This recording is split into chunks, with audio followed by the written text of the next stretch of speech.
Kad mēs runājam par altāru, mēs parasti uzreiz domājam arī par uguni, jo altārs bez uguns ir tāds vientuļš un drūms skats. Bet, kad mēs domājam par uguni, tas ir kaut kas skaists. Es atceros, kad mans jaunības dienās es Jāņu laikā biju jauniešu nometnē, un mēs gandrīz visu nakti nosēdējām riņķī ap ugunskura, skatoties ugunī.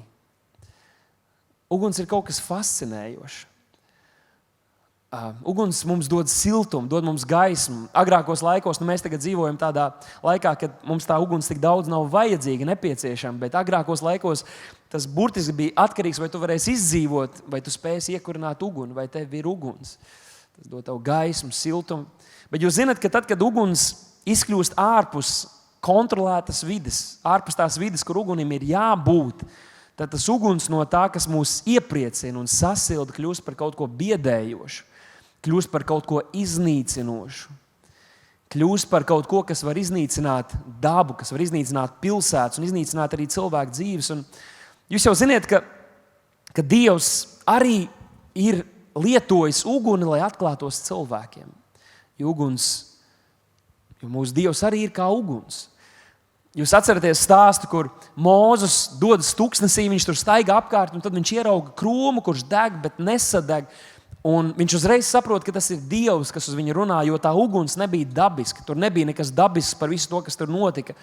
Bet viņš sastapās ar Dievu, un šī viņa sastapšanās radikāli izmainīja viņa dzīvi. Radikāli izmainīja viņa dzīvi. Tas, no kā viņš iepriekš bēga un baidījās, viņš tagad spēja izdarīt pārdabiskas, cilvēkam neiespējamas lietas, jo viņam notika sastapšanās ar Dievu, un Dievs viņam atklājās ugunī. Dievu klātbūtni. Uguns simbolizē Dievu klātbūtni. Tad jūs zināt arī, kad vēlāk, kad Mūzes izveda Izraēlu tautu tuksnesī, un viņi tur staigāja, tad Dievs viņus pavadīja naktī kā ugunsstaps. Kā ugunsstaps. Viņš deva viņiem siltumu naktī un gaismu un virzienu. Un tas arī simbolizē Dieva apsardzību. Ne tikai simbolizēja, bet tā patiešām tā bija. Un jūs zināt, ka Jēzus reiz teica šos vārdus 12. nodaļā Lūkas evaņģēlijā. Viņš teica, uguni es esmu nācis mest uz zemi, un kā es vēlētos, kaut tā jau degtu. Un mēs arī vēlamies, lai tā deg. Amen? Mēs vēlamies, lai tā uguns, lai tā deg. Lai tā deg mūsos, lai tā deg mūsu zemē.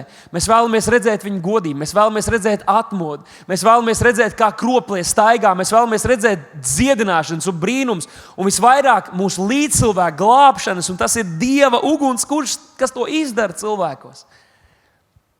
Bet šodien es gribu uzdot jautājumu.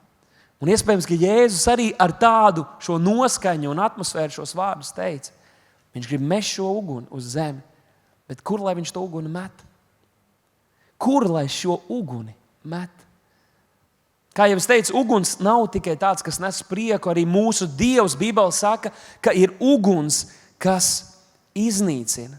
Uguns, kas iznīcina, un tāpēc vēstulē ebrejiem ir rakstīts, tamdēļ mēs ar bailēm un bību varam kalpot tam kungam, jo mēs apzināmies, ka Dievs ir uguns, kas iznīcina. Un kā arī teiks, Dāvid, Bībelē, tu zini, lietas nav jāuztver burtiski. Dievs taču ir mīlestība. Viņš nav Dievs, kurš iznīcina ar uguni cilvēkus, bet vecajā derībā mēs zinām stāstus, piemēram, par Korahu. Korahs, kurš sacēlās pret Mūzu vai Dieva iecelto līderu vadītāju, kurš vadīja Izraēlu tautu. Korahs saceļās pret viņu, un Dievs atver zemi, un uguns iznīcina Korahu un arī 250 vīrus, kuri bija kopā ar viņu. Kad Dieva ugunī nav kur krist, nav paredzēta vieta, kur krist, tad uguns var krist un iznīcināt. Mēs zinām arī, ka Dievs tiesāja Sodomu un Gomoru. Mēs zinām, šīs pilsētas aizvien populārākas kļūst arī mūsu sabiedrībā, jo daudzas lietas mūsu sabiedrībā kļūst aizvien līdzīgākas tam, kas notika tajā laikā. Un kā Dievs tiesāja Sodomu un Gomoru par viņas grēkiem un bezdievību ar sēru un uguni, kas krita no debesīm. Mēs zinām, ka šī pasaule tiks iznīcināta ar uguni. Pirmā tika iznīcināta ar ūdeni, otrā ar uguni, kā satīta grāmata. Dievs to iznīcinās ar uguni. Un man patīk arī tāds piemērs, jūs noteikti esat lasījuši, kur Elija, Dieva pravietis, par kuriem kādi jauni cilvēki un kādi nebija varbūt sajūsmā par viņu izskatu. Bet viņš bija Dieva vīrs, ko Dievs bija iecēlis, kas bija Dieva balss tajā laikā sabiedrībā. Un viņš tur sēž kalnā, un tā laika ķēniņš sūta pie viņa savus virsniekus, kuri bija bezdievīgi cilvēki, kuri nerespektēja Dievu un arī šo pravieti. Ka viņi nāk un izturās ar necieņu pret viņu, tad šis pravietis saka, ja es esmu pravietis, tad lai Dieva uguns krīt no debesīm. Un ziniet, ko tas notika 2 reizes pēc kārtas. Virsnieks un 50 no viņa vīriem uguns krita no debesīm un tos aprīja. Ziniet, šis stāsts ir tik iespaidīgs, un mūsu iespaido šāds stāsts, tas stāsts ir tik iespaidīgs, kad arī ar Jēzu kopā esošie mācekļi reiz līdzīgā situācijā atrodoties teica, ko varbūt saucam, lai uguns krīt no debesīm. Viņi zināja, ka tas ir iespējams. Bet Jēzus saka, ne ar tādu garu es esmu atnācis. Es neesmu atnācis tiesāt, bet glābt. Varbūt kādu no jums varat padomāt, vai jūs būtu iespaidot, ja būtu kāds mācītājs, būtu kāds kalpotājs, kurš varētu runāt un no debesīm krist uguns. Jūs būtu iespaidoti? Ja tas būtu kāds influenceris, kāds valdības līderis, kuram būtu tāda vara, ka viņš runātu un no debesīm nokrist uguns. Būtu daudz kristiešu, kur skrietu, lai skatītos šīs sapulces un klausītos viņā, bet atklāsmes grāmatā ir teikts, ka viltus pravietis arī darīs šīs lietas. Viņš sauks uguni no debesīm. Un daudzi tam dēļ, šo parādību dēļ pievērsīsies un pielūgs antikristu. Tāpēc mums ir jābūt uzmanīgiem, kādam ugunim mēs padodamies, kādu uguni mēs meklējam, bet mūs fascinē uguns, mūs fascinē triumfs un uzvaras. Un arī Elijas dzīvē mēs atceramies, bija tas stāsts, kur viņš konfrontē Izraēlu tautu un 450 Bāla pravieši. Jūs atceraties to stāstu ķēniņa grāmatā? Un tas ir vienkārši fascinējoši. Viņš konfrontē visu tautu, kur ir nodevusies bezdīvībai un alku Dievu pielūgšanai. Un tur ir 450 Bāla pravieši, un viņš saka šos leģendāros vārdus, kur viņš saka tautai, cik ilgi jūs klibosiet uz abām pusēm. Izvēlieties, ja tas kungs ir Dievs, tad kalpojiet viņam. Un ja Bāls ir Dievs, tad kalpojiet viņam. Un tad jūs zināt, kas notiek. Viņš sauc lūgšanā uz debesīm, un visas tautas priekšā, Bāla praviešu priekšā, uguns krīt no debesīm, un ir tāda ietekme, tāds iespējas. Paskatieties, kāds ir aprakstīts Bībelē, 1. ķēniņam 18:38. Tad tā kunga uguns nokrita, un visa tauta to redzēja, un tie krita uz savu vaigu un sacīja, tas kungs ir Dievs, tas kungs ir Dievs. Mēs arī gribētu to piedzīvot, vai ne? Mēs gribētu piedzīvot šādus mirklus, un mēs tos piedzīvojam reiz pa reizē, kad pārdabas lietas notiek un cilvēki ir izbrīnā. Bet, ziniet, mums jāatcerās konteksts. Šeit Elija pēc tam vēl triumfā svin uzvaru pār Bāla praviešiem, bet vēl drusciņ vēlāk viņam ir jābēg no ķēniņienes, lai izglābtu savu dzīvību. Bet tad es domāju, vai kādreiz mēs pievēršam uzmanību tam, kāpēc šis brīnums notika. Kā šis uguns krita un kur viņš krita, ka tas neiznīcināja ļaudis, bet atnesa svētību, izbrīnu cilvēkiem apkārt, atnesa Dievam godu. Un es gribu jums iedot kontekstu, un daudz jūs to esat lasījuši, bet drusku mēs šodien padomāsim par šiem te 2 lietām. Un konteksts ir atrodams drusku iepriekš 30. pantā, kur rakstīts, viņš izlaboja altāri, kas bija salauzts. Un tad 33. pantā mēs lasām, un tad viņš sakārtoja malku, sadalīja vērsi un uzlika to uz malkas. Un tāpēc šodien tā vienkāršā atziņa, kas manā sirdī deg, un es gribētu nodot šodien jums, ir, ka uguns ir Dieva atbildība. Uguns ir Dieva kompetence. Brīnumainais, to tikai Dievs var izdarīt. Tā ir viņa atbildība un viņa darbs. Elija to nevarēja pats izdarīt, bet altārs un upuris, tā gan ir mūsu atbildība, un tā ir mūsu iespēja. Un ja mēs gribam nonākt līdz ugunim, kas nāk no Dieva, redzēt Dieva spēku un varenību, gan kā draudz, gan arī katrs personīgi, tad mums ir jāizdara tas, kas ir atkarīgs no mums. Ko Dieva žēlstībā mēs spējam, un tas ir, mums ir jāsagatavo altārs un jānoliek upuris. Un es gribu abiem šiem elementiem drusku pieskarties šajā vakarā. Un pirmais ir altārs. Mēs nosaucām šo konferenci altārs, jo altārs jau ir visa pamatā. Ja tev ir upuris, bet nav altārs, tev nav īsti ko ar to upuri darīt. Tev ir vajadzīgs altārs, un Bībele arī ļoti daudz par to runā. Par altāru mēs varētu nosaukt jebkādu struktūru, uz kuras var pienest upuri, pateicību un nodošanos. Un, protams, Mūzes grāmatā mēs redzam, ka tad, kad Dievs atklāja šo savu tempļa paskatu un arī altāru svētākajā vietā, tad tur ir iedotas konkrētas norādes, bet tajā pašā laikā mēs zinām un redzam, ka viscaur Bībelē, jau iesākot ar Noā, iesākot ar Ābelu un Kainu, kas arī upurēja tam kungam, visiem bija kāds altārs, kas tika veidots no tā, kas viņiem bija pieejams. Nevienmēr tie paši akmeņi, nevienmēr tas pats materiāls. Bet tas pats princips, altārs kā vieta, kur nodoties tam kungam, kur pienest viņam pateicības un slavas upuri. Un šodien jautājums, vai mums, vai tev tāds ir? Vai tev ir, kur pienest upuri? Tas ir pirmais jautājums, ko mēs šodien varam sev uzdot. Jo Izraēla tautai bija šis altārs, un droši vien, ja mēs viņiem prasītu, kur ir jūsu altārs tam kungam, lai gan viņi bija bezdievīgi un dzīvoja elkiem kalpojot, viņi būtu pateikuši, bija kaut kur tas altārs, kaut kur tur Karmela kalnā, kaut kur tur ir tas altārs, bet viņi nodarbojās ar citām lietām. Šis altārs bija atstāts novārtā. Viņiem bija citi altāri, kur viņi ziedoja to, kas viņiem bija. Mēs ziedojam, mēs atdodam savas dzīves tik un tā kaut kam par kaut ko. Un es domāju, kas varētu būt mūsu altāri, kas vēl mūsu dzīvē var būt uzcelti, varbūt no tiem pašiem, aizņemoties no tiem akmeņiem, no kuriem bija jābūt celtam tā kunga altārim. Es domāju, kādiem varbūt tā ir garāža, tu ej un pajā savu mašīnu, varbūt kādam tas ir medaļas, tavu panākumi, kaut kāds skapis, vieta, kur tu atceries savu pagātni, savus lielās uzvaras, varbūt kādam tā ir mentora programma, kaut kādas attiecības, kur tev šķiet, ka tu ļoti daudz saņem, lai tu varētu būt spējīgs un sasniegt kaut kādus mērķus. Es pateikšu godīgi, daudziem kristiešiem tas ir arī leduskapis. Jo tā ir vieta, kur mēs gūstam prieku, mēs gaidām, kad mēs atkal tiksim paēst, jo tas ir kaut kas, kas mūs iepriecina. Vismaz 3 reizes dienā mēs esam priecīgi, un tas ir tad, kad mēs ēdam. Tas var būt tavs altārs. Varbūt tas ir tas, kur tu upurē savu laiku, kur tu atdod visu savu labāko enerģiju un spēku. Varbūt kādiem tā ir karjera, draugi, tavs imidžs.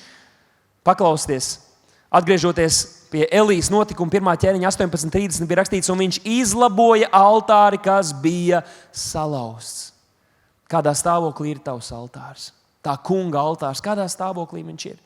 Vai viņš ir pamests novārtā? Jūs zināt, arī mūsu pilsētā var redzēt, ka ēkas, kuras ir pamestas novārtā, viņas sāk degradēties, viņas sāk tātad izbeigties, viņas sāk jukt un brukt.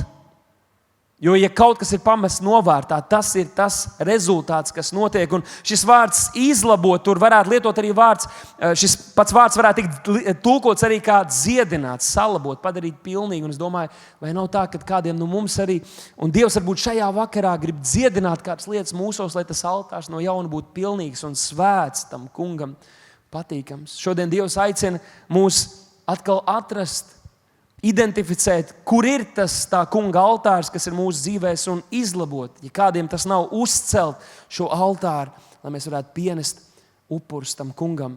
Es gribētu jums šodien padalīties arī ar 3 bibliskām patiesībām par altāru, ko es saskatu. Kopumā varbūt varat pierakstīt šos punktus, ja var zālē drusku gaismu iedot, lai cilvēki var izlasīt arī savus bībeles un pierakstus. Un tas pirmā atziņa par altāru, ko es redzu un saskatu Bībelē, ir, ka altārs tiek celts pēc sastapšanās ar Dievu. Varbūt kādi no jums būsiet pārsteigti, bet lasot veco derību, mēs redzam, ka ļoti bieži, tad, kad Dievs atklājās kādiem cilvēkiem, nevis pirms tam, bet tad, kad Dievs uzrunā, kad Dievs atklājas kādiem cilvēkiem, tad viņu atbildes reakcija, viņa atbildes solis ir uzcelt altāru tam kungam. Tas ir tas mirklis, kad viņi saka, es novērtēju šo brīdi, kurā es novērtēju šo sastapšanos, šos vārdus, ko Dievs ir runājis uz manis, un es to uztveru nopietni. Un tamdēļ es gribu uzcelt altāri, lai apstiprinātu, lai upurētu, lai pieņemtu, lai pateiktos lai pienestu upuri tam kungam. 1. Mūzes 12:7 mēs redzam, un tas kungs parādījās Ābramam un sacīja: taviem pēcnācējiem es došu šo zemi, un ko dara Ābrams? Viņš uzceļ tur altāri tam kungam, kas viņam bija parādījies. Ļaujiet man pateikt, kā tas ir jaunajā derībā, vismaz pēc mana ieskata, pēc manas izpratnes. Tad, kad cilvēks patiesi piedzīvo Dievu, kad cilvēks patiesi atsaucas evaņģēliem, piedzimst no augšienes, tad viņa dzīvē tiek uzcelts altārs. Tas ir viens no iemesliem, kādēļ jauniem kristiešiem nevajag atgādināt, tev vajag lasīt Bībeli, tev vajag nākt uz draugu, tev vajag iet un pavadīt laiku ar to kungu, jo viņi ir piedzīvojuši un viņu dzīvēs, kur iepriekš tas nav bijis, jo Dieva žēlastībā neviens nemeklē Dievu.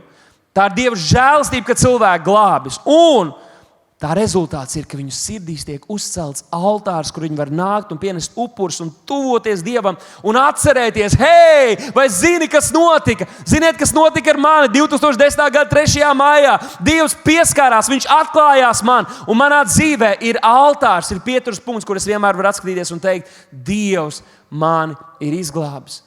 Un tā ir vieta manā sirdī, manā dvēselē, kur es atgriežos un saku, Dievs tāds, kāds es biju toreiz, es esmu arī tagad. Man nav nekas, ar ko es varu lepoties un teikt, es nāku un pienesu un pateicos, ka tu mani izglābi. Es pateicos par šo altāru, kas ir manā dzīvē. Bet otrā patiesība, bibliskā par altāru, ir, ka altārs ir piemiņas zīme nākamajām paudzēm.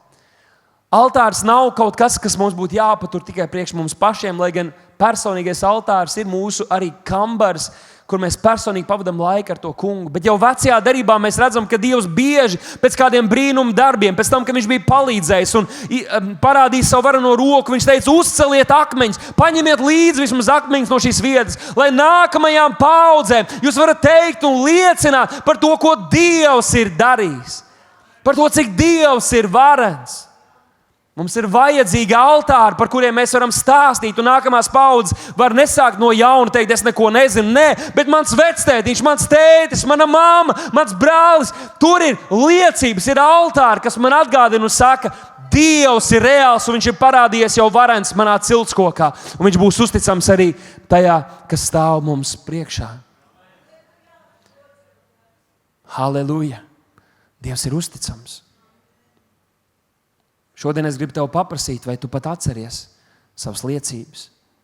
Vai tu atceries, ko Dievs ir darījis tavā dzīvē? Ziniet, mēs kādreiz Dievs pagodinās, mēs vai nu nevienam nepasakam, vai pasakam vienam vai diviem cilvēkiem, un pēc nedēļas, mēneša mēs jau paši neatceramies, ka Dievs ir bijis uzticams. Vai ir vērts uzcelt altāru, vai ir vērts paņemt akmeņus un turēt to savā priekšā un atgādināt tos nākamajām un nākamajām un nākamajām paudzēm? Ir vērts. Ir vērts liecināt. Ir vērts dzirdēt šos stāstus par manu vectētiņu, kur dzīvi izmainīja Dievs. Ir vērts dzirdēt stāstus par manu omītu un opītu, kurus Dievs pasargāja dažādos apstākļos. Ir vērts dzirdēt šo stāstu no maniem vecākiem. Man personīgi tas ir vajadzīgs un ir svarīgi dzirdēt šo stāstu. Maniem bērniem ir svarīgi dzirdēt šo stāstu par to, kā Dievs ir darbojies un ir atklājies. Ir svarīgi, lai mums ir šie altāri, ir šī liecība par Dieva varenību un spēku. Bet tā nav tikai liecība, draugi. Ja mēs runājam par ģimenes kontekstā, tas ir arī ģimenes altārs. Tas ir laulības altārs. Tas ir ģimenes altārs, kad jūs pārunājat, kad jūs liecinat, kad jūs stāstat, kad jūs lūdzat kopā, kas varbūt nav kā akmens, kas kaut kur stāv, bet kas dvēselēs bērniem un līdzcilvēkiem un ģimenes locekļiem ierakstās kā kaut kas, kas ir noteikts un stiprs un pamatīgs, ka mēs pielūdzam to kungu, mēs godājam viņa vārdu, mēs tuvojamies viņam. Un ir svarīgi, ka tad, kad mēs skrienam pakaļ Kristum, ka mēs neaizmirstam, kad ir svarīgi, lai mums arī būtu kaut kas kopīgs.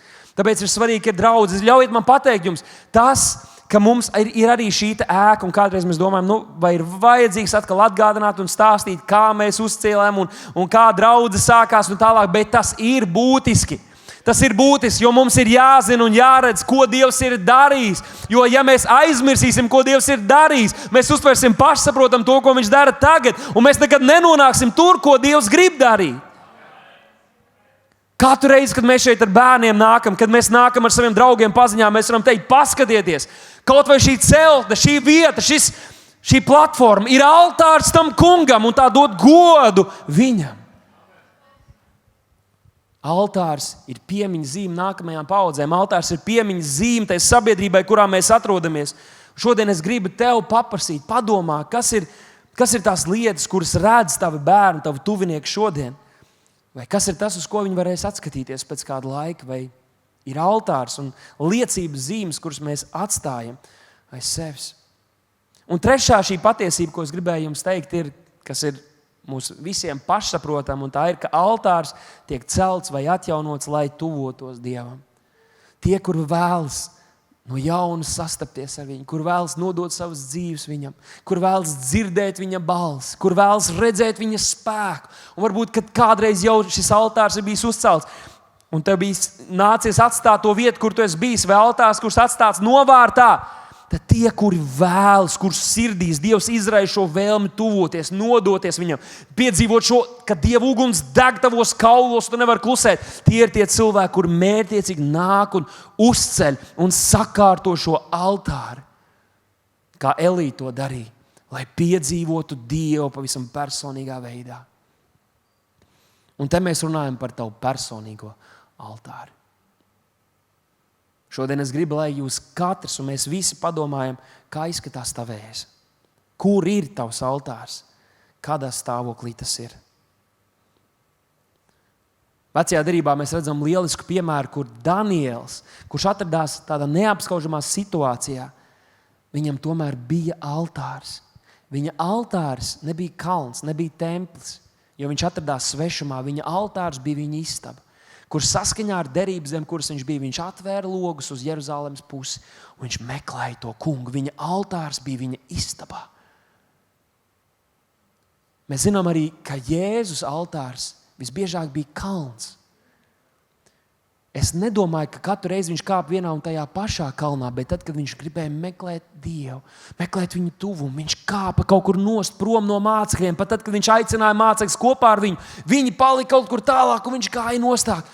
Viņš teica, Dievs, Tēvs, lai tavs prāts notiek. Lai tavs prāts notiek, un viņš lūdz, un viņš tuvojās Dievam. Viņa altārs bija kalns. Jā, man paprasīt, kur ir tavs altārs? Vai tev ir šīs garīgās disciplīnas, vai tev ir altārs, pie kura tu atgriezies? Vai tev ir altārs, kurš tev palīdz stipri balstīties un nebūt tādam, kas tu plīvo apkārt un reiz pa reizēs attiecībās ar to kungu, bet ka tu stāvi stipri un nododies viņam ikdienas? Mans altārs visbiežāk ir aiziet uz mežu vai viesistabā, toaletē, būt kādreiz mašīnā, bet nodoties tam kungam. Kaut vai tas, ka tu katru rītu piecelies, un pat ja tev nav daudz lūkšanas, un mums ir jāmācās lūgt un izklāt savu sirdi Dievu priekšā un klausīties uz viņu, lūgt saskaņā ar viņa sirdi. Kaut vai tas, ka tu saki, Dievs, no rīta, labrīt, Dievs, mans Tēvs, es šodien gribu dzīvot Tev, māci man kalpot Tev, palīdz man spīdēt Tavu gaismu, nodod savu dienu, nodod savu dzīvi šodien Tev. Tas jau ir tik milzīgs solis, tik daudz, ko tas atnes un maina mūsu dzīvēs. Kur ir tas tavs kambars un kādā stāvoklī ir tavs kambars? Tēvs redz slepenībā, bet viņš atmaksā tad, kad visi redz. Tā kā pirmais elements, lai mēs piedzīvotu Dieva uguni un lai tas uguns varētu turpināt būt un dzīvot mūsu dzīvēs, ir altārs. Bet otrais ir upuris. Un Elijas stāstā 1. ķēniņa 18.33 mēs lasām, tad viņš sakārtoja malku. Un malka, manuprāt, šajā stāstā ir liekais elements, jo Dieva ugunim šī malka nebija vajadzīga, vai ne? Viņš sakārtoja malku, sadalīja vērsi un uzlika to uz malkas. Un šeit mēs redzam upuris. Ne tikai altārs, bet upuris. Protams, ka pats altārs pēc būtības jau arī it kā ir daļa no upura jaunajā derības kontekstā. Un tajā pat laikā Dievs aicina arī mūs pienest upuri tam kungam. Upuri, kas ir kā salda, patīkama smarža Dieva priekšā.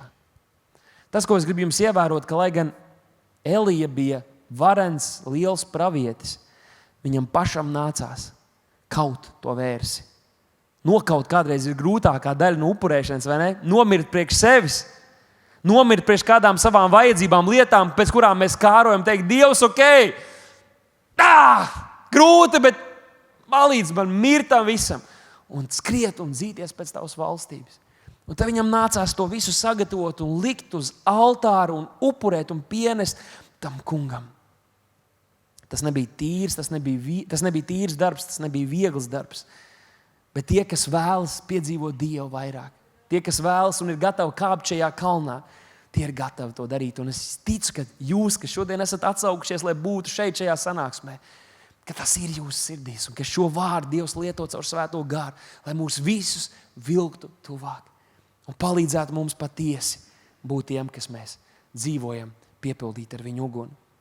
Bet kāda varētu prasīt, bet kāda jēga tur no tā upura? Kāpēc viņam tas bija jādara? Tad ļaujiet atbildēt no Ebreju vēstules 9:22, kur rakstīts, un gandrīz viss tiek šķīstīts asinīs, saskaņā ar bauslību, jeb Dieva likumu, un bez asins izliešanas nav piedošanas. Tātad asinīm ir jātiek izlietām, lai mēs varētu piedzīvot šķīstīšanu, lai mēs varētu piedzīvot grēku piedošanu. Un tā labā ziņa ir atrodama arī vēstulē Ebrejiem 10. nodaļā. Tur rakstīts, bet viņš vienu upuri par grēkiem upurējis uz visiem laikiem ir nosēdies pie Dieva labās rokas, joprojām gaidīdams, kamēr viņa ienaidnieki tiks likti viņa kāju pameslam. Halleluja!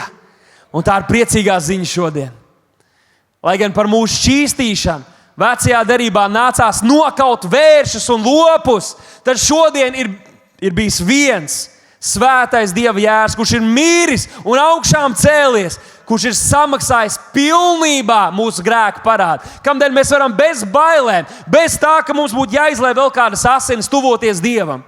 Un tomēr upuri Dievs pieprasa tik un tā.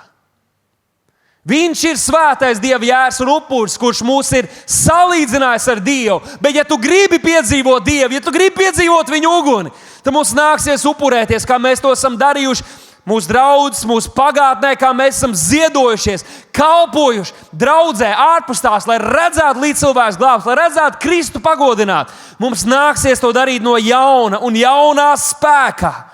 Halleluja! Romiešiem 12.1 ir rakstīts, es jums lieku pie sirds, brāļu mās, Dieva žēlsirdības vārdā nodot savas miesas par dzīvu, svētu, Dievam patīkamu upuri. Tā lai ir jūsu garīgā kalpošana. Jā, Jēzus ir miris un augšām cēlies, bet arī jums ir savu miesu, savu pasaulīgās iekārtas un vēlmes, tās jāupurē, tās jānonāvē, jānoliek uz upuri tā kunga priekšā. Un tad skaties, ko Dievs darīs. Tad skaties, ko Dievs darīs ar tavu dzīvi. Tad skaties, ko Dievs darīs un kādas vēlmes, kādu gribu viņš ieliks tavā sirdī. Kad mēs meklējam savu prieku savā kungā, viņš ieliek mūsu sirdīs, ko mums vēlēties. Un pēc tam, ja tā būs jauna veļas mašīna, bet tu meklē to kungu un tu dzenies pēc Dieva valstības, tad tā veļas mašīna tavā sirdī ir sāpes un ir vēlme no Dieva. Halleluja! Tam kungam nav žēl par savu kalpu labklājību, bet tas nav viņa vienīgais mērķis.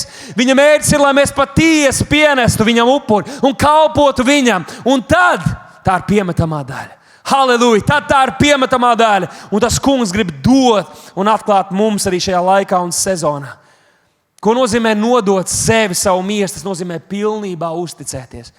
Uzticēties, cīnīties par šo vietu. Dievs, es uzticos tev, lai gan es nezinu, kā tas var notikt. Es nesaprotu, man nav atbildes reizēm, bet es ticu tavam vārdam, es ticu tavam aicinājumam, es ticu tam, ko tu runā manā sirdī, un es gribu tev sekot.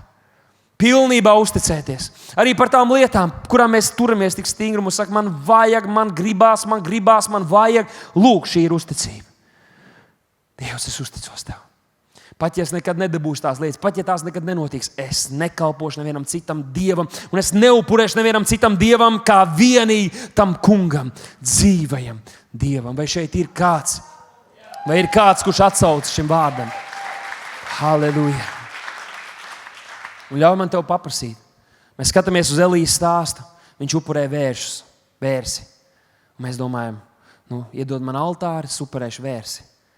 Bet kā būs tad, ja Dievs tev prasīs kaut ko, kas tev nozīmē kaut ko daudz, kam tu esi pieķēries?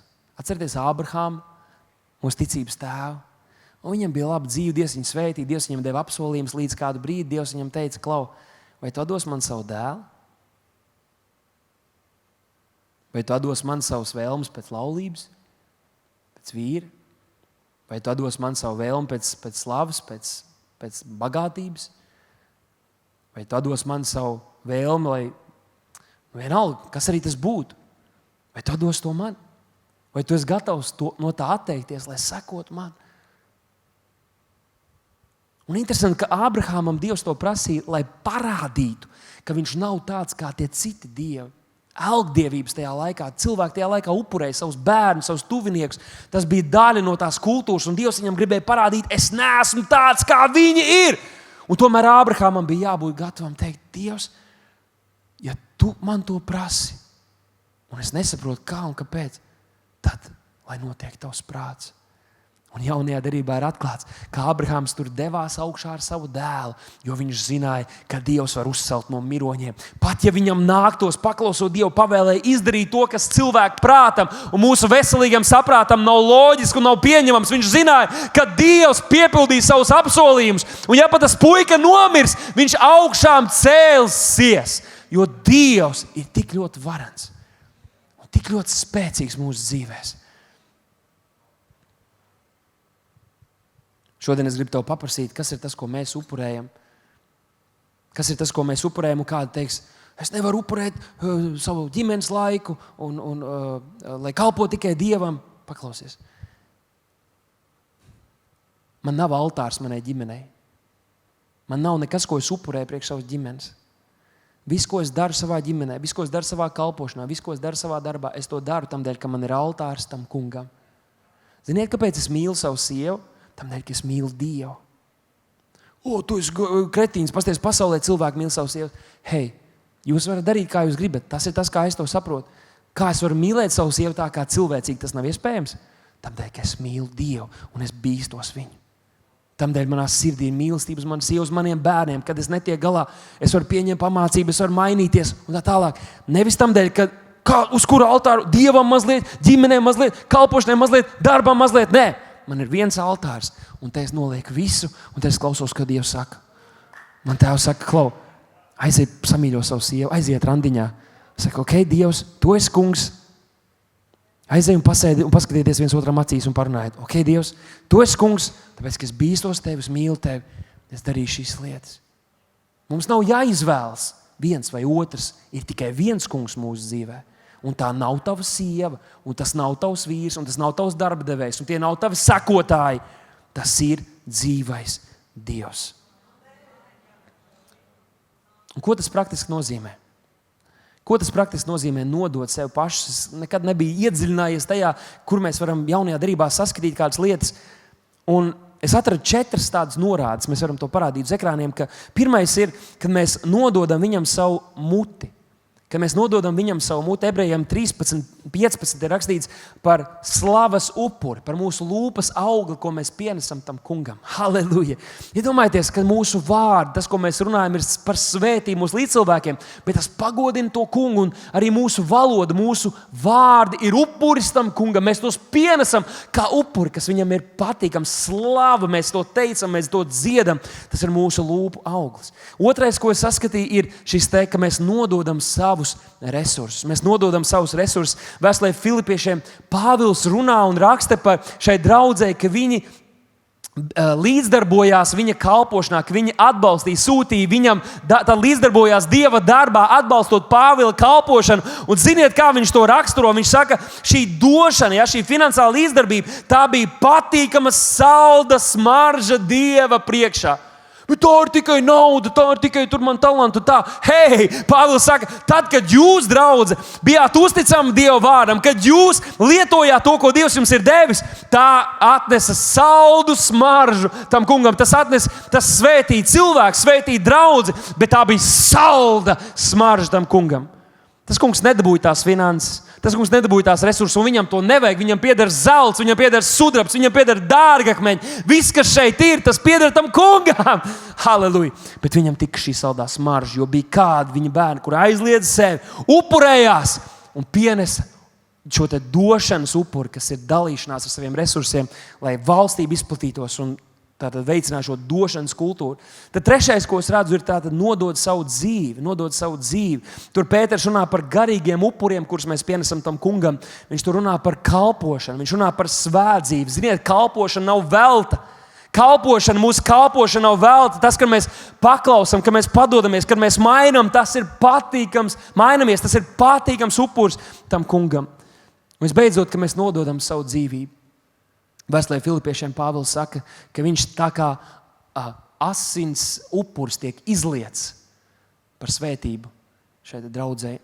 Un es nesaku, ka tajā kontekstā viņš runā tieši par to, bet es to saprotu, ka tas ir, ka mēs izlejam savas dzīves, ka mēs esam gatavi izliet savas dzīvības, lai kalpotu mūsu kungam, lai viņš būtu pagodināts.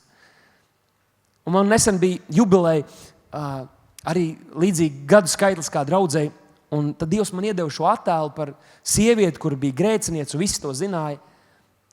Un viņa atnāca pie Jēzus, kur viņš atradās, neatceros, muitnieku kādā telpā, mājā. Un viņa ienāca, un viņa salauza dārgu eļļu trauciņu un izlēja to pār Jēzus kājām. Un likās, wow, tas ir tas, ko Pāvils saka. Viņš tiek izliets kā upuris tam kungam. Es domāju, Dievs, dod mums šodien, šajā 21. gadsimtā, kur mēs dzīvojam, meklēt iespējas, lai mēs varētu šo savu dzīvi, savus talants, viss, kas mums tik dārgs un vērtīgs un svarīgs, ka mēs to varam salauzt un izliet par Jēzus kājām. Ka mēs varam to izliet un iztērēt un ieguldīt Dieva valstībā, lai Kristus tiktu pagodināts. Kas var gan būt skaistāks par to? Ja mēs runājam par altāru, tad Jēzus sievietei pie akas Jāņa evaņģēlija 4. nodaļā teica: tica man, sieva, nāk stunda, kad jūs tēvu vairs nepielūgsiet nec šinī kalnā, nec Jeruzalemē. Viņš tātad saka, būs laiks, kad vairs nebūs tik svarīgas paražas, tradīcijas, vecās derības likumi. Bet tad 23. pantā viņš saka, bet stunda nāk, un tā ir jau klāt, un mēs tajā dzīvojam, kad īstie dievlūdzēji pielūgs tēvu garā un patiesībā.